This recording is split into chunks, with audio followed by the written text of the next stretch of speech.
30년 일하고 남은 건 대출이자? 60대 은퇴 부부의 현실 고백. 30년 동안 일만 했는데 남은 게 없어요. 아직 집 대출이 남았고 국민연금은 생각보다 얼마 안 되고요. 얼마 전 지인 부부의 한숨 섞인 말이었다. 둘 다 60대 초반, 몇 년 전 퇴직을 맞은 평범한 맞벌이 부부였다. 한때는 은퇴하면 제주도 가서 여유롭게 살자는 말을 자주 했는데 지금은 월세 대신 대출이자를 갚느라 허리가 휜다. 지금 그들만의 이야기가 아니다. 요즘 60대 부부들, 특히 베이비붐 세대가 맞이한 은퇴는 꿈꾸던 노후와는 꽤 다르다. 과거에는 30년 일하면 노후는 걱정 없다는 믿음이 있었다. 하지만 지금은 그 30년이 끝나도 남은 건 대출, 불안한 연금, 그리고 건강 걱정이다. 이 글에서는 실제와 비슷한 세 부부의 사례를 통해 은퇴 준비와 이후의 현실을 이야기해 보려 한다. 그리고 우리 세대가 그 길을 조금이라도 다르게 걸으려면 어떤 점을 미리 생각해야 하는지도 함께 나눠보려 한다. 1. 30년 모은 건 집 한 채, 그런데 대출이 반이에요. 서울의 김부부 이야기. 김부부는 1980년대 중반 결혼해 서울 외곽에 자리 잡았다. 남편은 공기업에서 33년을 일했고 아내는 학원 강사로 꾸준히 일했다. 두 사람 모두 퇴직 전까지는 우린 그래도 평균 이상이라고 생각했다. 하지만 막상 퇴직 후 남은 걸 계산해보니 상황이 달랐다. 집값은 많이 올랐는데 그게 다 내 돈이 아니더라고요.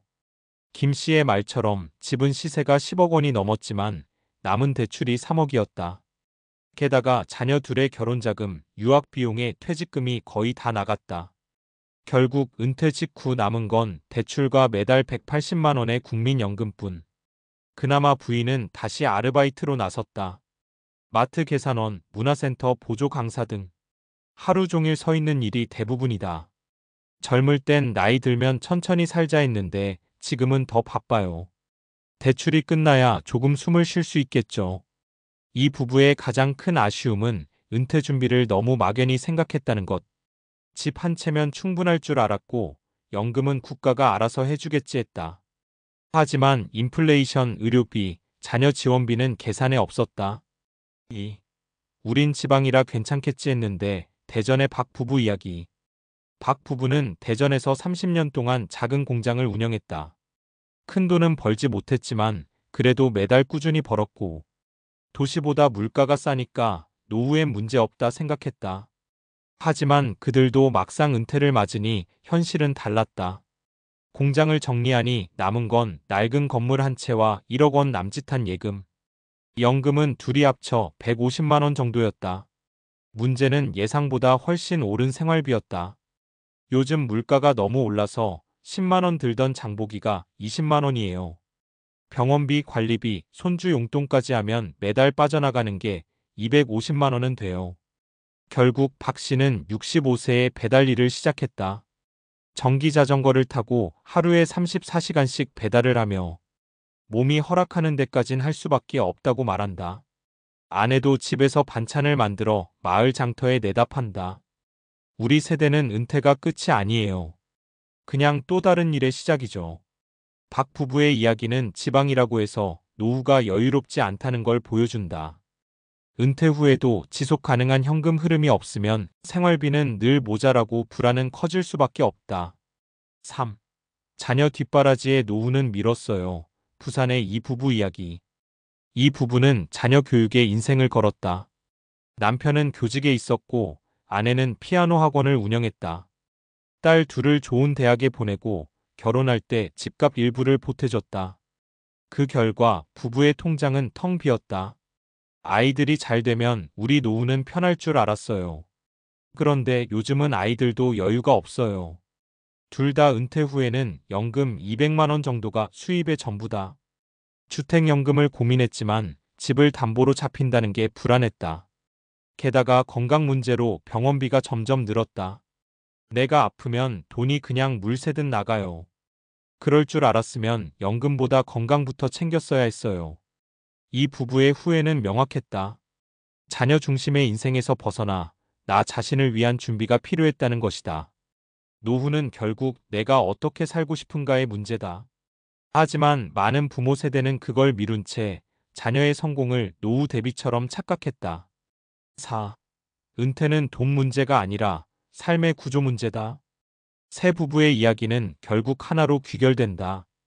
은퇴는 단순히 직장을 그만두는 시점이 아니라 소득 구조가 완전히 바뀌는 시점이라는 점이다. 직장 생활을 할 때는 월급이 들어왔지만 은퇴 후에는 그 흐름이 끊긴다. 이때 준비가 안 된 사람은 대출이자나 생활비에 허덕이게 된다. 노후를 대비한다는 건 돈을 많이 모으는 것이 아니라 은퇴 후에도 꾸준히 돈이 들어오는 구조를 만드는 것이다. 예를 들어 다음과 같은 준비들이 있다.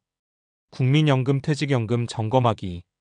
단순히 언젠간 나오겠지가 아니라 얼마나 받을 수 있는지, 추가 납입이나 개인연금이 필요한지를 지금부터 계산해봐야 한다. 소득의 다변화 시도하기. 은퇴 후에도 월 50만 원, 100만 원이라도 꾸준히 들어올 수 있는 구조가 있다면 훨씬 안정된다. 유튜브, 블로그, 재능 공유, 간단한 온라인 판매 등 작은 일거리라도 시작해두면 좋다. 지출의 체질 개선. 은퇴 후에는 덜 쓰는 법을 배우는 게 필수다. 고정비를 줄이는 게 가장 빠른 대비책이다. 보험, 통신비, 차량 유지비부터 다시 점검해야 한다. 건강은 최고의 자산. 건강이 무너지면 모든 계획이 무의미해진다. 돈보다 더 중요한 시간과 체력을 관리하는 게 노후의 핵심이다. 5. 노후를 미루지 말자. 지금 50대 중반이라면 아직 늦지 않았다. 퇴직까지 5년이든 10년이든 남았다면 지금부터 은퇴 후 월 200만 원의 수입 구조를 만드는 연습을 해야 한다. 그리고 그 구조는 단순히 돈벌이가 아니라 삶의 리듬을 유지하는 방법이기도 하다. 60대 이후에는 사회적 연결이 줄어들고 일할 기회도 점점 줄어든다. 그래서 일의 지속성은 경제적 안전뿐 아니라 정신적 건강에도 큰 영향을 준다. 6. 우리의 은퇴는 이제 막 시작이다. 은퇴는 끝이 아니다. 그건 또 다른 삶의 시작이고 지금 60대 부부들의 고백은 그 시작점의 혼란일 뿐이다. 이제 우리 세대는 은퇴 후에도 일하는 인생을 두려움이 아니라 자연스러운 흐름으로 받아들여야 한다. 대출이 남았어도 괜찮다. 중요한 건 그 이후의 방향이다. 소득의 구조를 새로 만들고 삶의 우선순위를 조정하면 노후는 여전히 두 번째 황금기가 될 수 있다. 30년 일하고 남은 건 대출이자. 이 말이 우리의 현실일 수도 있지만 동시에 이제라도 다시 시작할 기회일 수도 있다. 지금이 바로 그 기회를 준비할 시간이다.